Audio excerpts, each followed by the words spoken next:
अस्सलाम वालेकुम नाज़रीन, मां आहियां शुएब अली उमरानी ऐं तव्हां ॾिसी रहिया आहियो BR टाइम न्यूज़। सभ खां पहिरियां शामिल कंदासीं हीअ रिपोर्ट।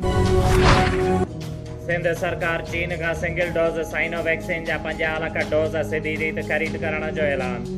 सिहत वारी सूबाई वज़ीर अज़रा पेचूहो चयो आहे त वफ़ाक़ वैक्सीन ख़रीद करण जी इजाज़त ॾिनी आहे।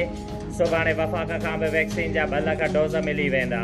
वैक्सीन हर हिकु माण्हूअ लाइ मुफ़्त आहे, पर ग़रीब तबिको वैक्सीन कराइण खां लवाए पियो। हुन वधीक चयो त वफ़ाक़ कराचीअ जे 3 इस्पतालुनि जो इंतज़ाम संभालण खां अॻु ख़र्च कयल पैसा ॾिए। वफ़ाक़ खे आछब कई आहे त इस्पतालूं भले वफ़ाक़ जूं मिल्कियतूं हुजनि ऐं उन्हनि खे सिंध हुकूमत हलाए।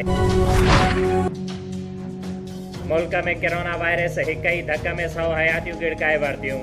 24 कलाकनि दौरान 4084 नवां केसिस बि रिपोर्ट। हयातियूं विञाईंदड़नि जो अंग 14,356 थी वियो। कोरोना केसिस में वाध खां पोइ कराचीअ जे गुलबर्ग, नॉर्थ कराची ऐं नाज़िमाबाद जे मुख़्तलिफ़ इलाइक़नि में 2 हफ़्तनि लाइ स्मार्ट लॉकडाउन लागू। मुतासिर इलाइक़नि में मोटरसाइकिल जी डबल सवारीअ ते बि पाबंदी। इलाइक़े वासियुनि लाइ मास्क पाइण लाज़मी करार। बांग्लादेश जहिड़े मुल्क में बि 3.5 करोड़ माण्हुनि खे कोरोना खां बचाव जी वैक्सीन कई वई आहे। असां वटि रुगो 10 लाख डोज़ आहिनि। हुकूमत सिधी ॻाल्हि छो नथी करे? सिंध हाई कोर्ट में कोरोना फ्रंट लाइन वर्कर्स खे कोरोना वैक्सीन जी फराहमी बाबति दरख़्वास्त ते ॿुधणीअ दौरान जस्टिस अमजद सहतोजा रिमार्क्स।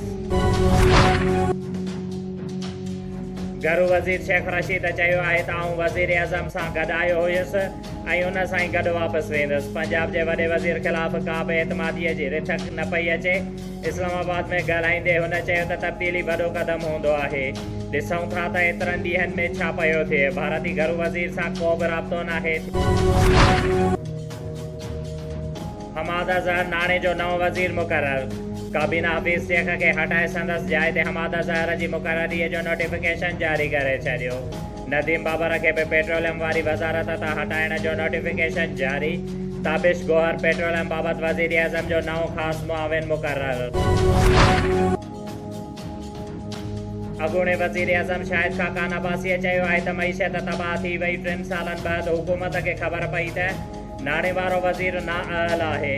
NCOC बि मुकमल नाकाम थी चुकी। पीपल्स पार्टीअ जी सेनेटर शीरी रहमान चयो आहे त नाणे वारे वज़ीर हफ़ीज़ शेख खे तब्दील करण सां मईशत ठीक न थींदी। वज़ीरनि ऐं सलाहकारनि खे तब्दील करण जो तजुर्बो पहिरियां बि नाकाम थी चुको।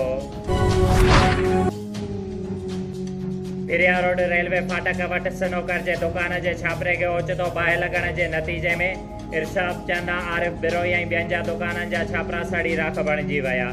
बाहि लॻण सबबि शहरनि जे दुकाननि में पियल लखें रुपयनि जो क़ीमती सामान सड़ी वियो।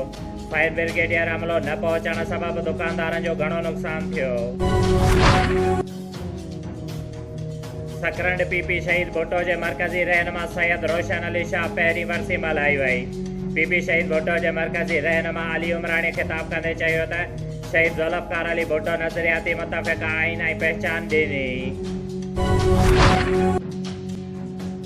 दरिया खान मरी टावर मार्केट वटि तेज़ रफ़्तार मोटरसाइकिल सवार सलमान ऐवान निमाज़ लाइ मस्जिद वेंदड़ 13 सालनि जे नीगर अली अब्बास ख़ासकेलीअ खे मोटरसाइकिल जो टक्कर हणी सख़्तु ज़ख़्मी करे विधो। ज़ख़्मीअ खे फौरी तौर इस्पताल मुंतक़िल कयो वियो, जिते ड्यूटी डॉक्टर मौजूदु न हुअण सबबि खेसि गणती जोगी हालत में नवाबशाह मुंतक़िल कयो वियो, जॾहिं त मोटरसाइकिल सवार सलमान ऐवान वाक़िए वारे हंध तां फ़रार। शुएब अली उमरानीअ खे ॾींदा इजाज़त। वधीक ख़बरुनि ऐं अपडेट्स लाइ ॾिसंदा रहो BR टाइम न्यूज़।